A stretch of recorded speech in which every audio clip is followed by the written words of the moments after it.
So hello guys, आज हम cerebrovascular accidents के बारे में बात करेंगे। What is cerebrovascular accident? So ये क्या होता है? अ स्ट्रोक और cerebrovascular accident is defined by this abrupt onset of a neurologic deficit that is attributable to a focal vascular cause. Okay, thus the definition of stroke is clinical and laboratory studies including brain imaging are used to support the diagnosis. The clinical manifestations of stroke are highly variable because of the complex anatomy of the brain and its vasculature. TIA, transient ischemic attack, is a brief episode of neurological dysfunction lasting 1 hour to 24 hours without residual deficit.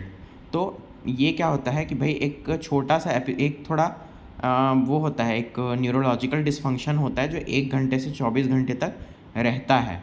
TIA जिसको बोलते हैं। Stroke in evaluation means when deficit versions after patient first presents. Okay, cerebral ischaemia क्या होता है? तो reduction in blood flow that last longer than several seconds. Okay, अब क्या है कि अगर जो सीसेश मतलब कि जो ब्लड फ्लो है वो थोड़े टाइम या फिर थोड़े ज़्यादा मिनट्स तक अगर रहा तो इन्फाक्शन और डेथ ऑफ ब्रेन टिश्यूज़ जो है वो हो जाता है। ठीक है, मतलब कि अगर ब्लड फ्लो जो है ब्रेन में अगर वो सही से उसके सेल्स में थोड़ा टाइम या थोड़ा कुछ मिनट्स तक अगर रुक गया तो वो डेथ होने लग जाता है ब्रेन टिश्यूज़ का। ठीक है, अब क्या है, when blood flow is quickly restored brain tissue can fully recover and the patients symptoms are only transient. Okay, focal ischemia or infarction conversely is usually focused by thrombosis of the cerebral vessels themselves or by emboli from a proximal arterial source or the heat. Okay, intracranial haemorrhage क्या होता है? ये क्या होता है कि it is cause by bleeding directly into और around the brain. ठीक है, it produces neurologic symptoms by producing a mass effect on the neural structures from the toxic effects of blood itself और बाय इंक्रीजिंग इंट्राक्रेनियल प्रेशर। ठीक है, तो इसमें क्या होता है, ब्रेन और उसके आसपास में जो है ब्लीडिंग जो है डायरेक्टली होती है और उसके कारण जो है इंट्राक्रेनियल प्रेशर जो होता है वो बढ़ जाता है। ठीक है, अब क्या है क्लिनिकल फीचर्स कि इसमें क्या होता है कि मैक्सिमम जो पेशेंट्स रहते हैं वो बड़े एज के रहेंगे, है ना, 50-60 एज हो गया या 35, हम 37 का भी मैंने देखा है CVA का केस, तो आते हैं इसमें। अब इसमें क्या होता है कि हाइपरटेंशन की हिस्ट्री रहेगी, डायबिटीज़ की हिस्ट्री रहेगी और इश्केमिक हार्ट डिजीज़ की हिस्ट्री रहेगी ही। इसमें क्या रहेगा, सेरिब्रोवैस्कुलर एक्सीडेंट जो है पहले भी एक एक्सीडेंट होने का इसका हिस्ट्री रहेगा। हेमीप्लेजिया और हेमी पैरेसिस मतलब पैरालिसिस और वीकनेस ऑफ राइट और left half of the body with deviation of one side of the face seen. Lower limb monoparesis और मोनोप्लेजिया भी दिखेगा। फेसियोब्रैकियल स्ट्रोक इन्वॉल्विंग राइट और left upper limb along with ipsilateral facial weakness भी इसमें मिलेगा। ठीक है, अब क्या है कि rarely bilateral lower limb weakness in unpaired anterior cerebral artery thrombosis.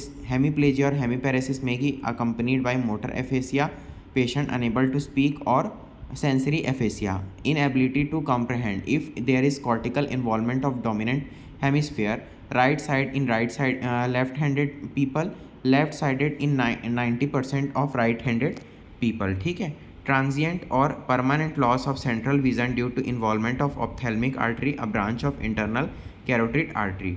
Difficulty in swallowing, speaking due to bulbar involvement could be a presentation. In cases where the patient has previously cerebrovascular accident, fresh infarct now causing bilateral cortical involvement may lead to dysphagia or dysarthria causing what is known as pseudobulbar palsy. On examination in these patients jaw jerk is brisk, है ना। उसके बाद है mid brain lesions have ocular involvement. Sensory involvement occurs in stroke involving thalamus or medulla. The neurological deficit may be preceded by tingling numbness. ठीक है, मतलब कि भाई झुंझुनी भरने जैसा भी कंप्लेन पेशेंट जो है बहुत ज़्यादा, ये मैंने भी देखा है कि भाई हाथ में ऐसा झुंझुनी भर रहा है, ऐसा भी पेशेंट कंप्लेन लेके आता है। Transient ischaemic attack is neurological deficit that recovers completely within 24 hours, है ना। ये लेकिन ट्रांजिएंट इस्केमिक अटैक जो है ये आगे चल के एक साइन होता है कि भाई पेशेंट को जो है अपना एक स्कैन कराना चाहिए और अपनी ट्रीटमेंट स्टार्ट कर देनी चाहिए, है ना। ये 24 आवर्स में आके फिर पेशेंट नॉर्मल कोई ट्रीटमेंट नहीं भी लेगा तो भी ठीक हो जाता है इसमें, लेकिन ये एक संकेत रहता है कि पेशेंट को ये तकलीफ़ हो चुकी है। A focal deficit progressing over a period of hours and is characteristic of thrombotic stroke. ठीक है, ठीक है। तो एक फोकल डेफिसिट मतलब थोड़ा देखने वगैरह में प्रॉब्लम रहता है, वो उसको बोलते हैं, है ना। तो ये थ्रोम्बोटिक स्ट्रोक का एक वो हो सकता है। ठीक है, any focal deficit preceded by prolong headache could be due to infarct with haemorrhagic conversion secondary to cerebral venous, है ना, साइनस थ्रोम्बोसिस। ठीक है, मतलब देखने की कोई उसमें, और उसके साथ अगर हेडेक भी हो रहा है तो ये इन्फाक्शन के कारण ही होगा, और हेमरेज कन्वर्शन जो है सेकेंडरी से सेरिब्रल वेनस साइनस थ्रोम्बोसिस में हो सकता है।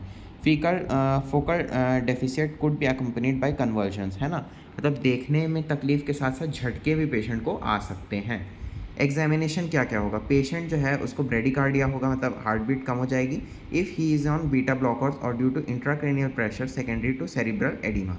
ठीक है, ब्लड प्रेशर जो है वो उसको रिकॉर्ड करना है और मॉनिटर करना है।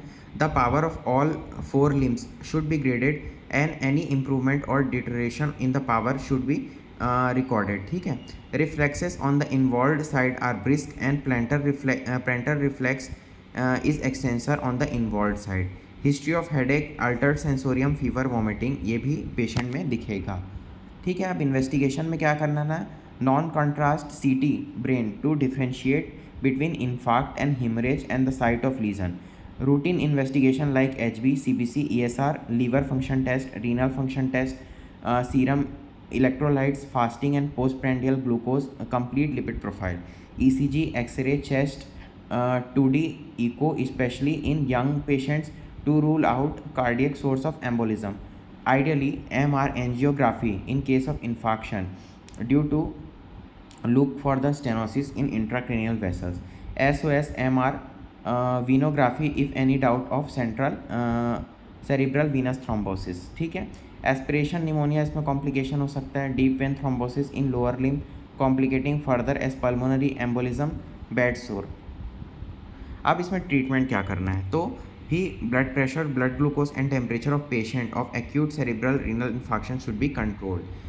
एंटी हाइपरटेंसिव मेडिकेशन इसमें यूज़ करना है। ब्लड प्रेशर जो है 150 से 90 अगर रहा तो इसको जो है प्रिवेंट करना पड़ेगा, आपको मेंटेन करना पड़ेगा ताकि सेरिब्रल इश्कीमिया ना हो।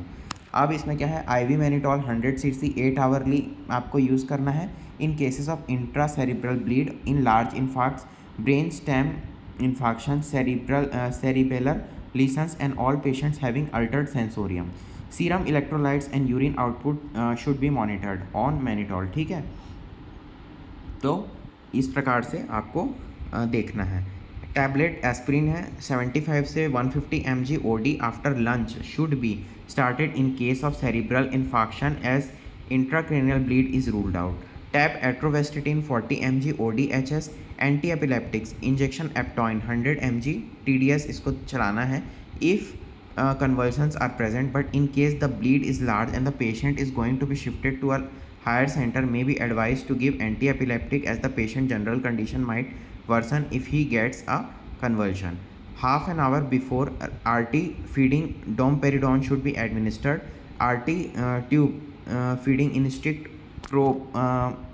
probed up position। ठीक है, injection heparin 5000 international unit IV bolus and then once a day to keep patient INR 2 to 3 times of normal value for prophylaxis of deep vein thrombosis in case of cerebral ischemia।